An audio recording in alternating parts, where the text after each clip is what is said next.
Here we are with trainer Phil Schoenthal. He has Midship Lady in the Selima this Saturday here at Laurel Park. Phil, she's run two big races. Talk about her first start, maiden special weight right here at Laurel. She is 20-1, and she runs a huge second that day sprinting on the turf, and then she backed it up with a nice maiden score in her second start. Talking about her first couple races, and what do you think of her in her debut at 20-1?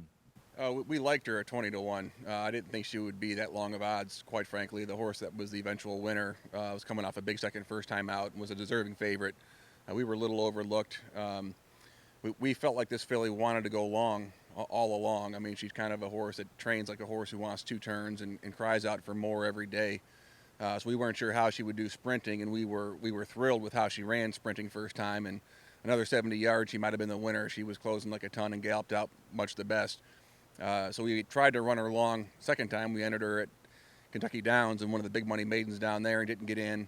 Had her in at Delaware, was on the AEs, and ended up back in the sprint here against her entry mate, just kind of by default because we wanted to get a race into her before this Selima. We were kind of had this in the back of our mind for the last 6 or 8 weeks or so. So we managed to get her another race sprinting.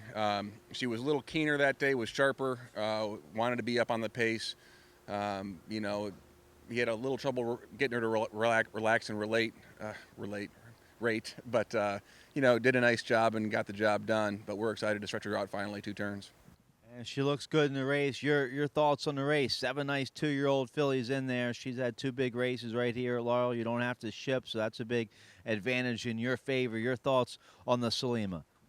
I think it's a great spot to try her long. Obviously, it's when you look at the race, really, it's a non-winners one allowance race for a $200,000 pot. So we're thrilled to be in there for those reasons. But I feel like she belongs in the race.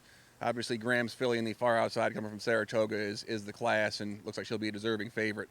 And she's the one to beat. But I wouldn't trade spots with anybody. I love my filly, and hoping to get some black type on her and move forward.